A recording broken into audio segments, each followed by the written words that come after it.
A reading from the first book of Samuel.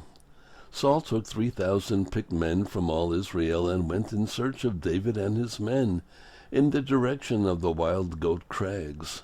When he came to the sheepfolds along the way, he found a cave, which he entered to relieve himself. David and his men were occupying the inmost recesses of the cave.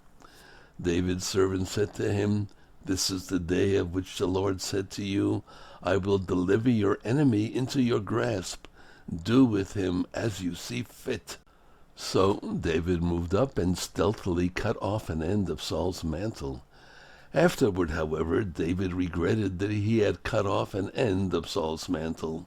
He said to his men, "The Lord forbid that I should do such a thing to my master, the Lord's anointed, as to lay a hand on him, for he is the Lord's anointed." With these words, David restrained his men and would not permit them to attack Saul. Saul then left the cave and went on his way. David also stepped out of the cave, calling to Saul, "My lord the king." When Saul looked back, David bowed to the ground in homage and asked Saul, "Why do you listen to those who say David is trying to harm you?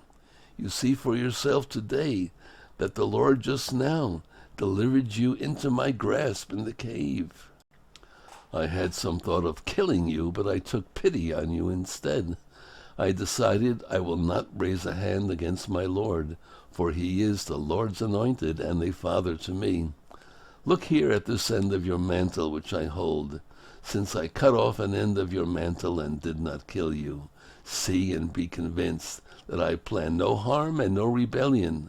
I have done you no wrong, though you are hurting me down to take my life. The Lord will judge between me and you, and the Lord will exact justice from you in my case. I shall not touch you. The old proverb says, from the wicked comes forth wickedness, so I will take no action against you." Against whom are you on campaign, O King of Israel? Whom are you pursuing? A dead dog or a single flea? The Lord will be the judge. He will decide between me and you. May he see this and take my part and grant me justice beyond your reach.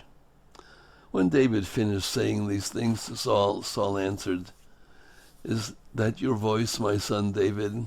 And Saul wept aloud. Saul then said to David, "You are in the right rather than I.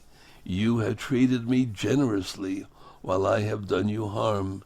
Great is the generosity you showed me today when the Lord delivered me into your grasp and you did not kill me.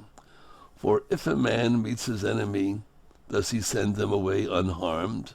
May the Lord reward you generously for what you have done this day. And now I know that you shall surely be king, and that sovereignty over Israel shall come into your possession." The word of the Lord. Thanks be to God.